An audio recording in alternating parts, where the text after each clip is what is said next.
নমস্কার, আমি মামনি আর মামনি দিদি AWW ইউটিউব চ্যানেলে আপনাদের সবাইকে স্বাগত। আজ চলে এসেছি একটি রিকোয়েস্ট ভিডিও নিয়ে। আজকের ভিডিওটি রিকোয়েস্ট করেছেন অনুশীলা মুখার্জি দিদি ভাই। তিনি লিখেছেন যে গর্ভবতী মায়ের নাম তুলতে পারছি না, প্লিজ একটি ভিডিও দিন। তাহলে অনুশীলা দি, আজকের এই ভিডিওটি আপনার জন্য 25.2.2 ভার্সনে একজন নতুন গর্ভবতীর নাম আমরা কি করে তুলব চলুন দেখে নিই আজকের এই ভিডিওতে। তার জন্য সবার প্রথমে আমি এই যে প্রেগনেন্ট ওমেনের ঘরটি ওপেন করে নেব। এবার এখান থেকে নিচের দিকে যে নিউ রেজিস্ট্রেশন আছে সেটিতে ক্লিক করব। তারপরে প্রসিড অপশানে ক্লিক করলাম। প্রসিড অপশানে ক্লিক করার পর এখান থেকে মায়ের আধার কার্ড দেখে আধার নাম্বারটি বসিয়ে দিতে হবে। মোবাইল নাম্বার এখানে আপনারা দেবেন আধার কার্ডের সাথে যে মোবাইল নাম্বারটি লিংক হয়ে আছে সেই নাম্বারটি এখানে দিতে হবে। চলুন আমি মোবাইল নাম্বারটি দিয়ে দেব। মোবাইল নাম্বার দেওয়া হয়ে গেলে এখান থেকে নিচের দিকে দেখুন নেক্সট অপশানে ক্লিক করে দেব। ক্লিক করা হলে এখান থেকে মোবাইল অথেন্টিকেশনের জন্য রিকোয়েস্ট ওটিপি পাঠিয়ে দেব। এবার মায়ের কাছ থেকে ওটিপিটি চেয়ে নেব এবং ওটিপি এখানে সাবমিট করে দেব।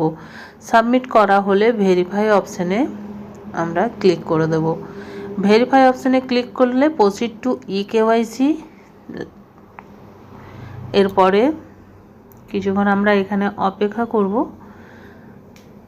দেখুন এখানে মেরি পেহচানের ঘরটি চলে এসেছে। এবার এখানে আমরা আবারও মায়ের আধার নাম্বারটি দেখে দেখে দিয়ে দেব।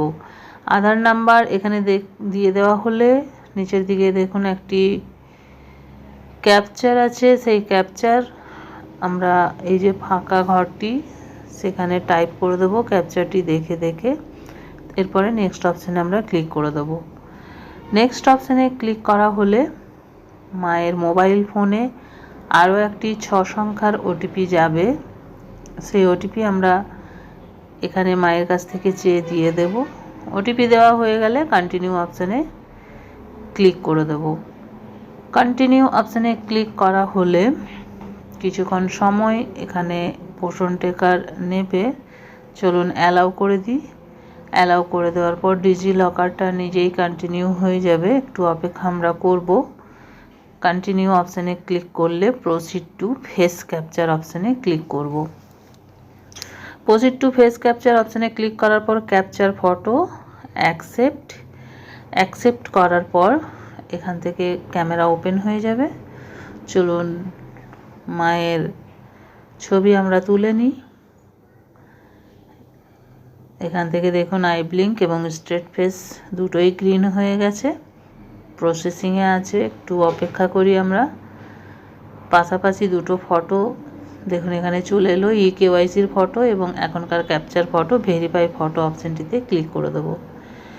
ভেরিফাই ফটো অপশানে ক্লিক করার পর দেখুন কন্টিনিউ রেজিস্ট্রেশন চলে এলো। ফটোটি যখন ভেরিফাই হয়ে যাবে তখন কিন্তু কন্টিনিউ রেজিস্ট্রেশন অপশানটিতে ক্লিক করার পর এখানে গর্ভবতী মায়ের নাম আমরা লিখে দেব। নেম ইন ইয়োর ল্যাঙ্গুয়েজ, এখানে আপনি বাংলাতেও লিখতে পারেন, কিন্তু আমি আধার কার্ডে যেভাবে নামটি আছে সেই অনুসারেই লিখব। ওপর দিকে দেখুন রিয়া হাজরা নামটি লেখাই আছে মায়ের প্রেগনেন্ট ওমেনের নিচে। আমি ওই একইভাবে লিখে দিলাম রিয়া হাজরা।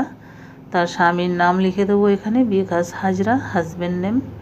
ক্যাটাগরি দিয়ে দেবো। এরপরে ক্যাটাগরি মায়ের এসসি, আমরা ক্যাটাগরি সিলেক্ট করে নেওয়ার পর আরও যে কাজগুলি করতে হবে সেগুলি সব করব। চলুন এসসি সিলেক্ট করে দিলাম। রেসিডেন্ট টাইপ সিলেক্ট করতে হবে পার্মানেন্ট। আপনাদের যদি টেম্পোরারি হয় আপনারা টেম্পোরারি সিলেক্ট করবেন। এরপরে মায়ের এলএমপি দিতে হবে।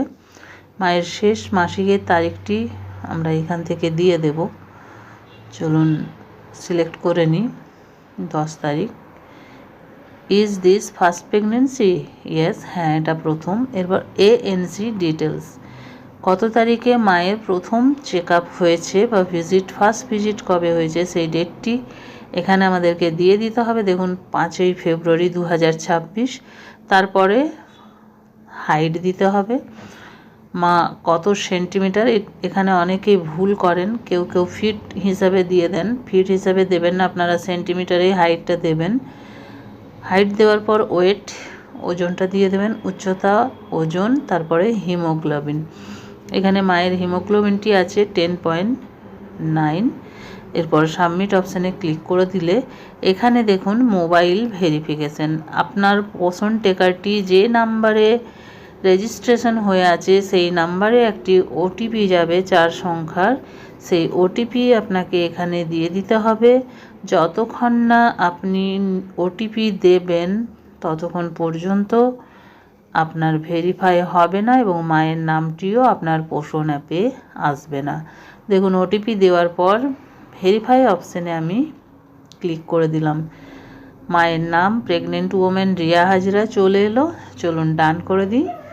ডান করলে আমরা দেখে নেব মায়ের নামটি আমাদের পোষণ অ্যাপে নিউ রেজিস্ট্রেশন হলো কি না। ক্লাউড আইকনে আমরা ক্লিক করলাম। ক্লিক করার পর এখান থেকে স্টার্ট বাটনটিতে ক্লিক করে দেবো। দেখুন বেনিফিশিয়ারি রিয়া হাজরা 6 তারিখে আমি নামটি তুলেছি। This transaction is in process, এই ট্রানজ্যাকশানটি প্রসেস আছে, আমাকে কিছুক্ষণ অপেক্ষা করতে হবে। অনেক সময় 1-2 ঘন্টার মধ্যেও চলে আসে, অনেক সময় 12 ঘন্টাও লাগে, অনেক সময় 24 ঘন্টাও লাগতে পারে। আমরা অপেক্ষা করব। কিছুক্ষণ পরেই দেখুন আমি আবার পোষণ অ্যাপটি ওপেন করলাম এবং করে দেখে নিলাম রিফ্রেশ বাটনটি টিপে যে আমার নামটি এসেছে কিনা। দেখুন রিয়া হাজরা, নতুন গর্ভবতী মায়ের নামটি খুব সহজেই কিন্তু আমাদের পোষণ অ্যাপে নিউ রেজিস্ট্রেশন হয়ে গেল। তাহলে দিদিরা এইভাবে আপনারাও আপনাদের কেন্দ্রের গর্ভবতী মা এবং প্রসূতি মায়ের নিউ রেজিস্ট্রেশন করুন। এই ছিল আমার আজকের ভিডিওটি ভালো লাগলে একটি লাইক করুন, আমার চ্যানেলে নতুন হয়ে থাকলে চ্যানেলটি সাবস্ক্রাইব করুন এবং ভিডিওটি বেশি বেশি শেয়ার করুন যাতে আমাদের অন্যান্য দিদিদের কাছে পৌঁছে যায়। আজ এই পর্যন্তই, আবার চলে আসবো আরও একটি নতুন ভিডিও নিয়ে। ততক্ষণ সবাই ভালো থাকুন, সুস্থ থাকুন। ওকে, বাই বাই।